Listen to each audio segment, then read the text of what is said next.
Se le quiere poner se puso al trompo, mejor dicho, Ernesto Zedillo, este personaje oscuro y el nuevo vocero de la derecha, se le pone a la presidenta, quien ocultó su herencia.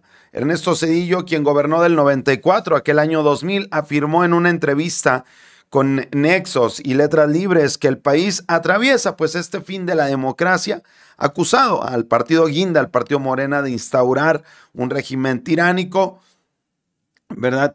Basta una revisión, amigos, al periodo para exponer cómo, lejos del legado democrático que destaca el propio Zedillo, ocurrió una serie de eventos que contradicen parte de este discurso que ha expuesto el expresidente mexicano, ¿verdad?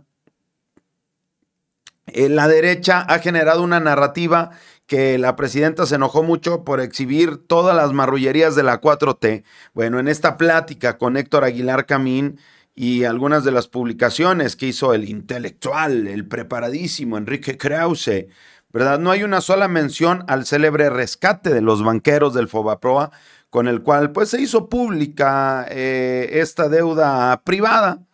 Tampoco se habla de la privatización del sistema ferroviario, de su posterior contratación por una de las empresas beneficiadas.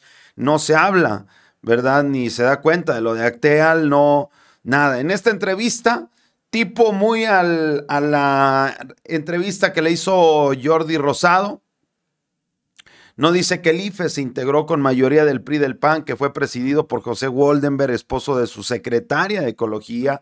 Mucho menos habla de las ligas de su nueva Suprema Corte con el PRI, con el PAN, ¿no? El sello de esta transición fue de continuidad entre ambos partidos, con un panista procurador, Antonio Lozano Gracia, traicionó a los acuerdos del Ejército Zapatista. Hoy critica, incluida la Policía Federal Preventiva creada en 1999, ¿no? En la que Genaro García Luna, el superpolicía panista preso en Estados Unidos. Zedillo tampoco habla de los fraudes electorales en Tabasco y Chiapas cuando era presidente electo y que él mismo avaló. ¿Por qué no estaría interesante hablar de democracia en una mesa de debate donde pueda haber el contraste de opiniones, sino solamente una entrevista a modo? Hay muchas contradicciones. En diciembre del 97, poco después del lanzamiento zapatista y la estrategia contrainsurgente del gobierno con estos paramilitares, 45 tzotziles, incluyendo pequeñitos, fueron ultimados en la comunidad de Acteal, amigos. De acuerdo con la Comisión Nacional de los Derechos Humanos, este conflicto viene debido a los choques entre los miembros del Consejo Municipal que había de Chenalco, dirigido por el PRI, los simpatizantes del Ejército Zapatista. Todas estas historias las conocemos. Oiga, lo del error de diciembre, que es como que lo que se sigue ahí marcando, ¿no? Los fraudes, por supuesto. En febrero del 95 renunció el gobernador priista de Chiapas, Eduardo Robledo Rincón, padre del actual director, por cierto, general del IMSS, Robledo, ¿no? Renuncia, pues obviamente ahí por todas las marrullerías, pero en Tabasco se retractó de su dimisión Roberto Madrazo Pintado, quien llegó al cargo mediante un gasto de 241 millones de pesos, como lo comprobó Andrés Manuel López Obrador. Todas las privatizaciones, las pensiones, la famosa puerta giratoria, usted ubicará esto. Ha sido un gran usuario de la puerta giratoria. Como presidente privatizó todo el sistema ferroviario, la reforma judicial que llegó y la aplicó. Todo lo que ocultó Ernesto Zedillo, ¿no? Esta herencia oculta que dejó Ernesto Zedillo, de la cual, bueno, pues no dice prácticamente nada. Ya hay un tono retador de Ernesto Zedillo en el que propone, obviamente, auditar un conjunto de proyectos emprendidos por el gobierno de López Obrador, como la cancelación del aeropuerto, lo de Dos Bocas y el Tren Maya, y dice, y dejó fuera de esta lista la evaluación del manejo de pandemia, porque ya ha sido objeto de rigurosas evaluaciones que muestran la incompetencia y criminalidad del gobierno de dicho manejo. Dijo, obviamente, Ernesto Zedillo, quien reta a la doctora Claudia Sheinbaum en este contexto. Bueno, hay respuesta por parte de la presidenta, que ya dijo, vamos a abrir el expediente del Fobaproa para exhibir a Ernesto Zedillo, no se puede hablar impunemente. Añade que pedirá al Banco de México que informe de una pensión vitalicia que tiene Ernesto Zedillo por 143,000 pesos mensuales, como lo expuso la misma Nancy Flores a través de la Mañanera del Pueblo, y así decía la presidenta. Preguntarle si, aún siendo autónomo el Banco de México, se podría revisar pues esta situación, o por lo menos hacer un llamado al Banjico para que pues vea, no puede ser que el pueblo de México le siga pagando 143,000 pesos mensuales a una persona que hizo tanto daño a este país. Sí, me pasa, Paulina acaba de contestar el expresidente.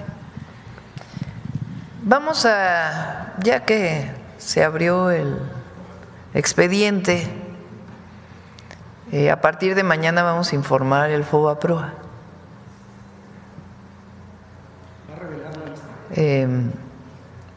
Bueno, es público, es público. ¿Qué fue el FOBAPROA? ¿Qué es ahora el IPAB? ¿Cuánto estamos pagando cada mexicano y mexicana? ¿A quién se le dieron recursos que no tenía nada que ver con alguna afectación por algún incremento de su deuda, sino que realmente fue por influencias? Porque no se puede hablar tan impunemente. Dice él que fue revisado el FOBAPROA, pues ¿cuándo? ¿Quién le cree? Él entra al gobierno, avisa a un grupo de empresarios que se va a devaluar el peso. Producto de esto sacan una cantidad de dinero enorme y provoca una crisis aún mayor de la que de por sí iba a ocurrir. Y a partir de ahí, cientos de miles de familias que no pudieron pagar sus casas, sus negocios, en la pobreza.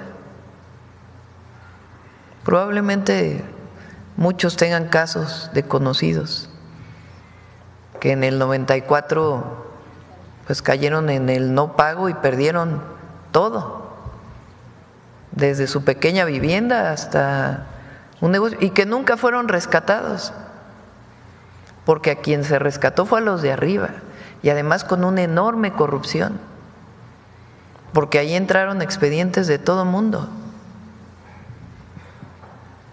convirtiendo deudas privadas en deuda pública que aún estamos pagando. Y que se va a acabar. Se privatizaron los ferrocarriles, porque el tema es de lo que nos acusan, ¿no?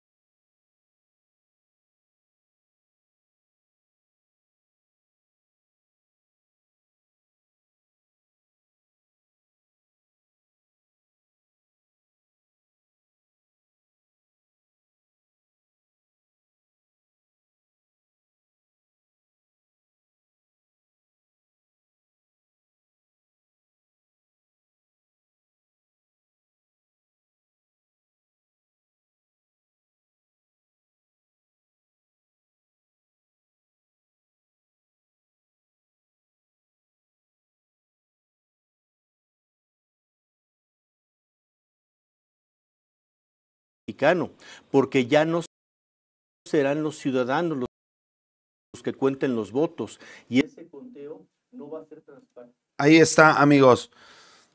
Listo, perdón, ya estamos, ¿verdad? Le estaba comentando que se dio un apagón, esto en Madrid, España, ¿no? Y justo Ciro Gómez Leiva desde allá criticaba. El apagón se dio en España, Portugal y Francia. Fue un apagón masivo. Sin embargo, Ciro Gómez Leiva aprovechó este apagón para criticar y aplaudirle un poco, mejor dicho, un mucho a este personaje como Ernesto Zedillo, ¿no? Y decía, no, esto de Ernesto Zedillo hizo enojar mucho a la presidenta, acá estamos con el apagón, una disculpa que no pudimos transmitir y bla, bla, bla, pero no criticaron jamás todo esto de los apagones, ¿no? ¿O qué hubiera sido si esto hubiera ocurrido en México? No, digo, ya no está Manuel Bartlett, pero hubieran sacado a Manuel Bartlett y se hubiera armado bien duro, ¿no? Pero mire, Ernesto Zedillo, ahí está todo lo que sabemos. Y eso por rascarle un poco. ¿Qué hubiera pasado si en el gobierno de Ernesto Zedillo tuviéramos las benditas redes sociales? ¿Cómo estaría el asunto en ese tema? Estaría que se los carga el payaso. Estarían que se los carga el payaso. ¿Cierto o falso?